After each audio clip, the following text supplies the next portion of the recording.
So our today's chapter is the Mughal Empire. Mughal Empire, that is a very important part of our medieval history. So ruling as large a territory as the Indian subcontinent with such a diversity of people and culture was an extremely difficult task for any.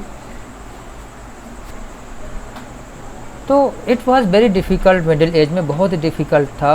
Quite in contrast to their predecessors. Predecessor कहते हैं जो पहले के लोग हैं, उनको पूर्वज कहते हैं, प्रेडेसेसर कहते हैं. The Mughals created an empire and accomplish the what had hitherto seemed possible for only short periods of time. और उन्होंने उस सारे काम को किया जो एक छोटे समय के लिए काफ़ी सही लग रहा था, पॉसिबल लग रहा था. From the latter half of the 16th century, they expanded their kingdom from Agra to and Delhi. Until the 17th century, they controlled nearly all of the subcontinent. तो 16th century के half तक जो हैं उन लोगों ने, तो they imposed structures of administration and ideas of governance that outlasted their rule, leaving a political legacy that succeeding rulers of the subcontinent could not ignore. और उन्होंने एक ऐसा अपना रूल बनाया, इस तरह के अपने रूल्स बनाए, ऐसा एक एग्जाम्पल किया जिसको आने वाले लोग भूल नहीं पाए. Today the prime minister of India addresses the nation on the Independence Day from the ramparts of the Red Fort in Delhi, the residence of the Mughal emperors. और आज जो हमारे प्राइम मिनिस्टर हैं, जो जहाँ रेड फोर्ट से public को address करते हैं इंडिपेंडेंस डे और रिपब्लिक डे पर, वास्तव में वहाँ पर पहले मुग़ल एम्परर्स रहा करते थे, रहते थे. So this is the Red Fort. You can see from where the prime minister addresses the country, addresses the nation on the Independence Day and Republic Day. Now let us know who were the Mughals. Mughal थे कौन? Who were the Mughals? Mughal कौन थे? तो you should know the Mughals were descendants of two great lineage of rulers. From mother's side they were descendants of Genghis Khan, who died in 1227, ruler of the Mongols tribes, China and Central Asia. From their father's side they were the successors of Timur, who died 1404, the ruler of Iran, Iraq and modern day Turkey. Okay, तो Mughals कौन थे? Mother की side से ये descendants of Genghis Khan थे, जो कि Mongol tribes के रूलर थे चाइना और सेंट्रल एशिया में, और फादर की साइड से वो तैमूर के वंशज थे. Okay, however the Mughals did not like to be called Mughals और मंगोल्स. आपको बता दें कि मुग़ल्स जो हैं वो अपने आप को मुग़ल या मंगोल कहलाना पसंद नहीं करते थे, because Genghis Khan's memory was associated with massacre of innumerable people. क्योंकि चंगेज खान ने लाखों लोगों के कत्ल कराए थे, एक आक्रमणकारी था, और वो लोगों पर कंट्रीज पर स्टेट पर अटैक करके लोगों को कत्ल करता था. इसलिए ये लोग जो मुग़ल थे ये अपने आप को मुग़ल या मंगोल कहलाना पसंद नहीं करते थे. It was also linked with the Uzbeks, their Mongol competitors. और इनके मंगोल कंपिटिटर थे जो उज़्बेक्स थे, ये उनसे भी कनेक्टेड थे. This is a picture you can see and find. This is a picture of all the Mughals that has been made during birth.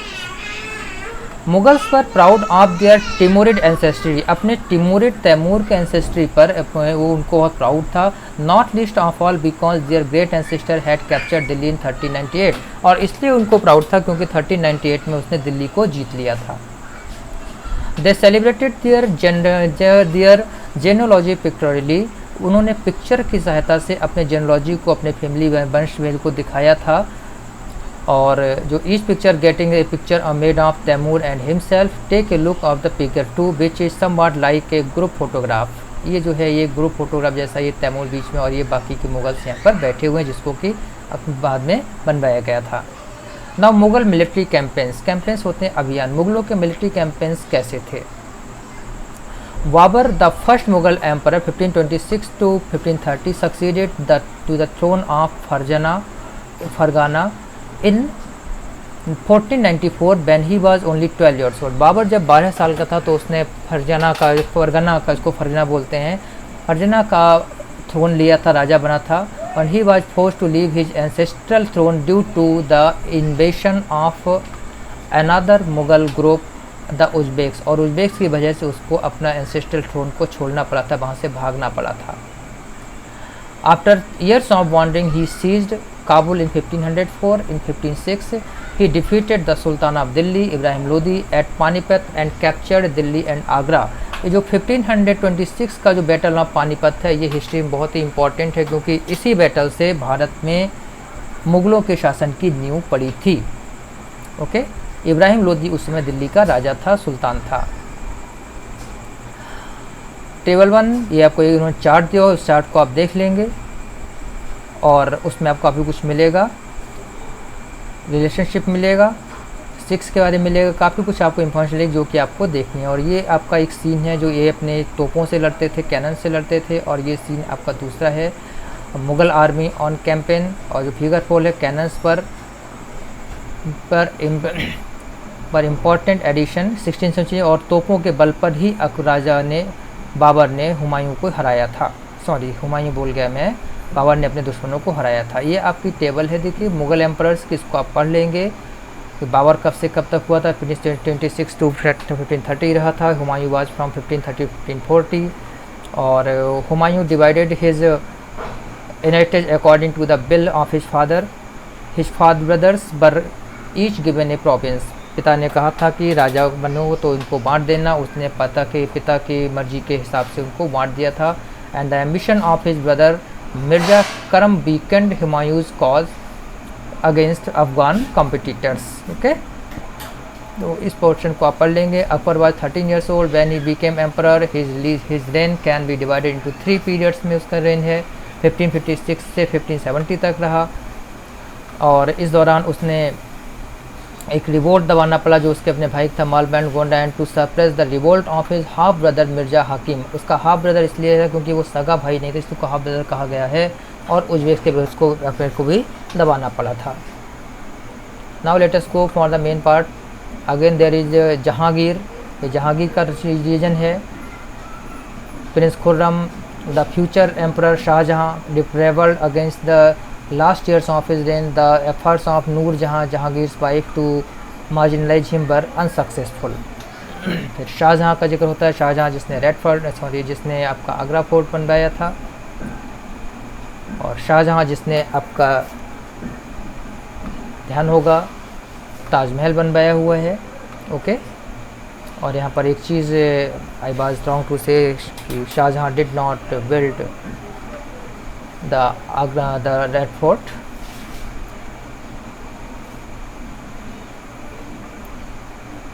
Then there is Aurangzeb 1658 to 1700। He was one of the last major Mughals, and he was all over his life busy in the battles, and therefore he could not do other things for his country,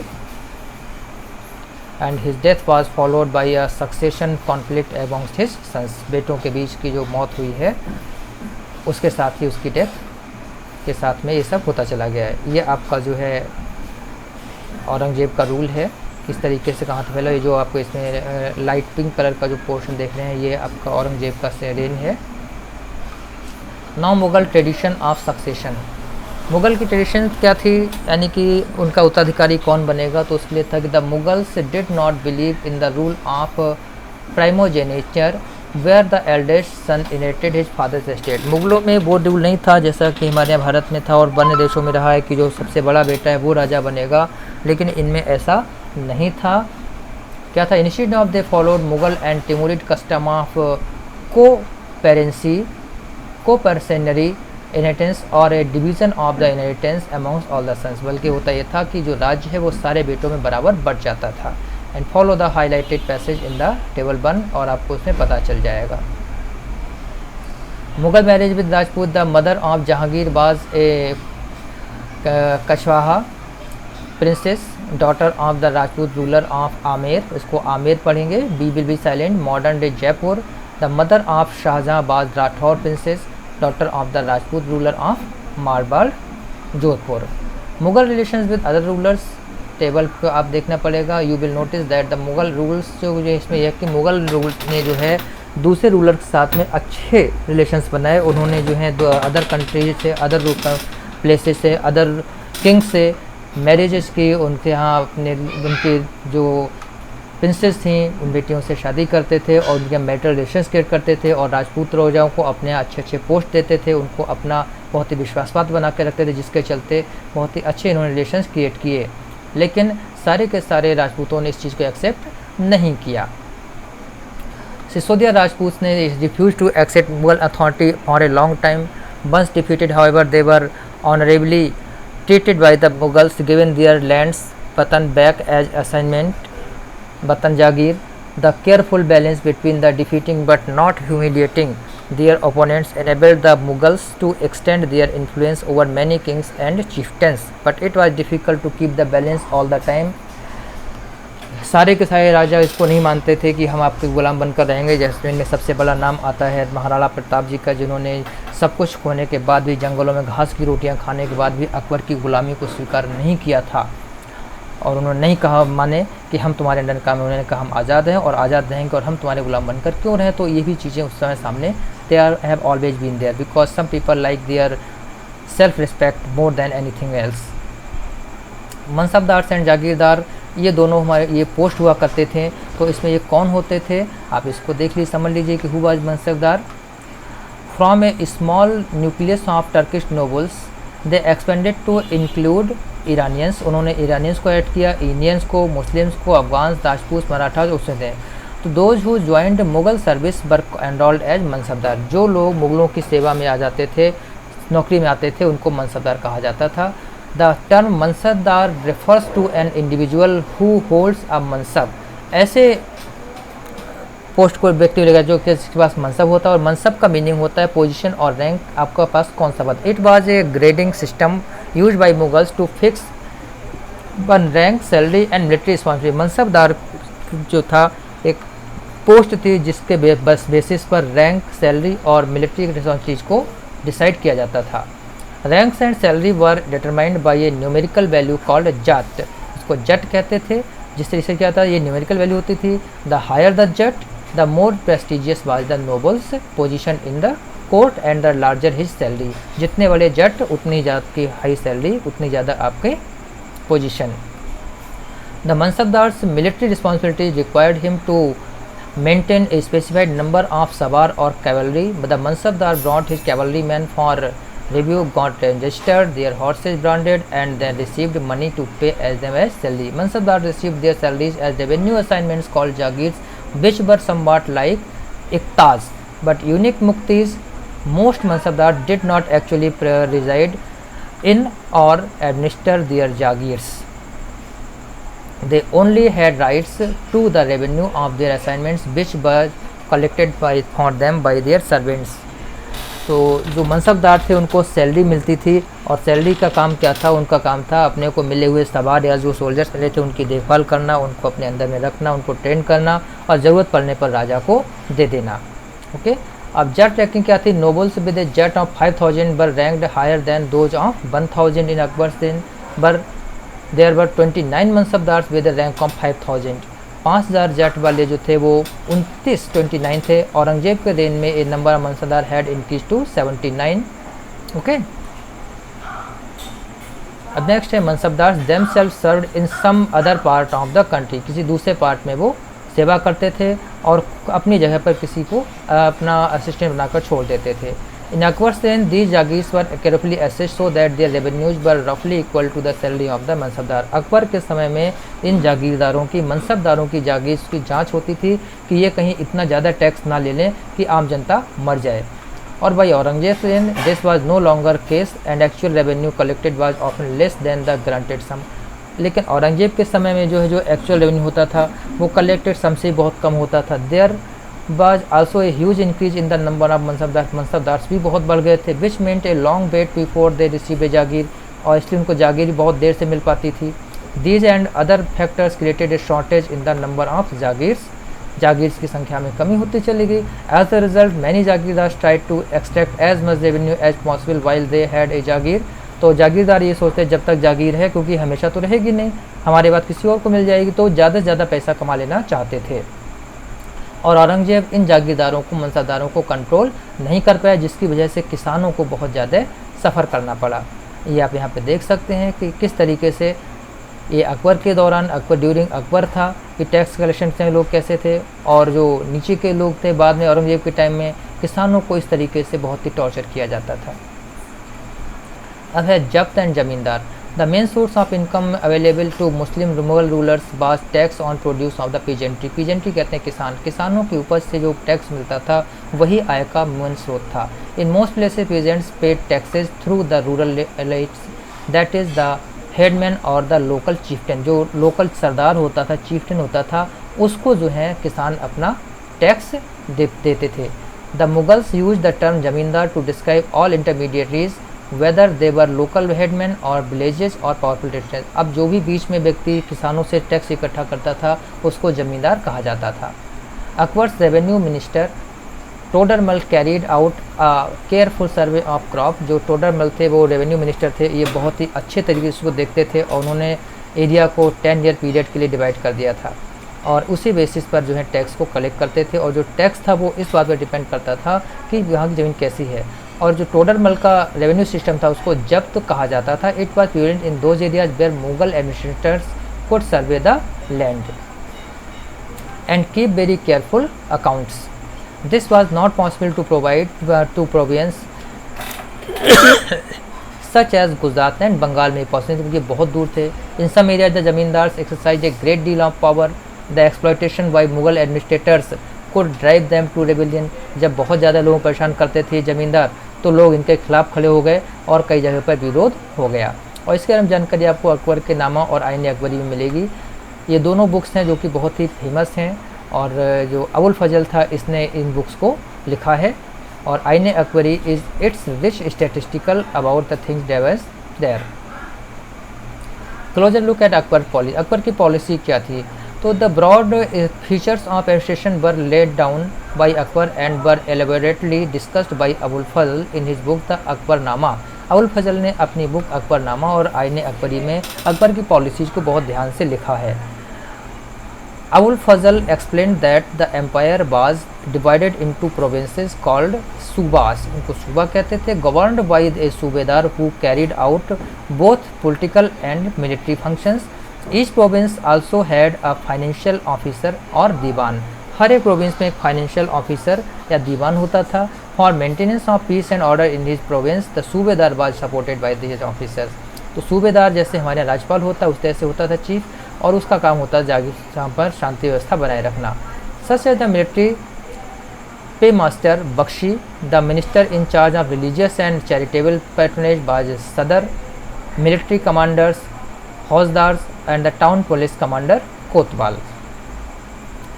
Noorjahan का जो influence था वो Jahangir court में इतना ज़्यादा था कि जो भी कुछ काम होता तो नूरजहाँ के हिसाब से होता था और नूरजहाँ से ऊपर कोई भी व्यक्ति नहीं जा सकता था। यहाँ पर एक टर्म है आपका डॉगमा, ए स्टेटमेंट और an interpretation declared as authoritative with the expectation that it would be followed without question. Dogma एक ऐसा स्टेटमेंट था जिसको कि ये माना जाता है कि ये सरकार ने जारी कर दिया तो इसको बिना किसी सवाल के पूरा किया जाएगा, माना जाएगा।